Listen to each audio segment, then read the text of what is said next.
Et le cacao malgache, classé parmi les meilleurs au monde. Avec près de 8000 tonnes de cacao marchand par an, Madagascar se place 20e producteur mondial. Une performance un peu en retrait au regard du potentiel de la grande île, mais qui est toutefois compensée par une qualité mondialement reconnue, 100% cacao fin.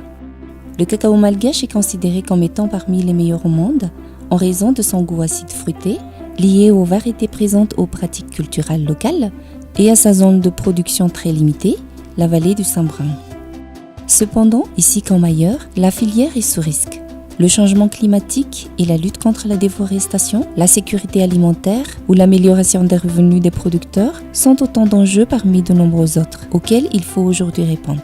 Depuis 2016, août 2016 exactement, on assiste à un renversement du marché du cacao à l'échelle internationale, qui est aujourd'hui analysé comme étant, présentant un certain terme, une tendance de dégradation des prix de l'ordre de 40 à 50%. Conscients de l'urgence de la situation, des représentants de tous les acteurs de la filière cacao, au niveau national comme international, se sont réunis dans le cadre d'un séminaire avec pour objectif commun de produire du cacao durable à Madagascar.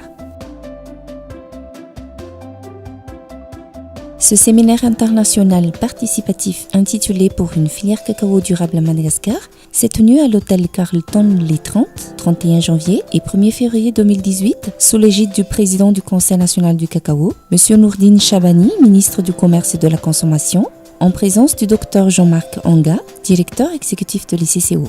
Des méthodes d'animation innovantes associées à des outils numériques ont permis en seulement 3 jours de prendre en compte les idées de toutes les parties prenantes, de les discuter, de les comprendre, de les analyser et les prioriser.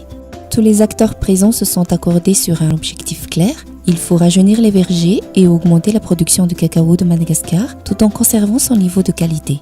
Concrètement, les participants ont construit une feuille de route qui s'articule autour de 11 projets majeurs. Par exemple, le besoin d'interpeller les autorités sur le manque de sécurité et le désenclavement de certains villages, ou bien la nécessité de professionnalisation des acteurs et l'augmentation de leurs revenus. Ou enfin, la nécessité d'un plan de recherche cacao à long terme, avec un axe important autour de l'agroforesterie et la diversification des productions. Cette feuille de route comporte également un volet économique autour du développement du marché actuel et de la création de nouveaux débouchés pour le cacao malgache. Cela passerait par une connaissance précise de la filière locale grâce à un observatoire du cacao, l'application des principes de la future norme ISO cacao durable et la mise en place d'une indication géographique. Formidable outil de fédération et de promotion de tous les produits agricoles d'un même territoire. Aujourd'hui, on est arrivé à avoir une espèce de plan d'action, c'est-à-dire une liste d'actions à faire. On les a priorisées. On a interpellé le gouvernement sur certaines mesures qui relèvent de leur autorité. Mais effectivement, on est très satisfait du résultat de ce séminaire. Ce séminaire trace donc la voie pour un plan d'action national pour le cacao malgache. Avec une demande mondiale estimée à plus de 4,5 millions de tonnes, les quelques 8000 tonnes malgaches ont encore une belle marge de progression. Ce séminaire a permis de montrer la volonté et le dynamisme de la filière cacao nationale, aujourd'hui prête à rassembler pour s'attaquer aux nombreux défis qui se présenteront.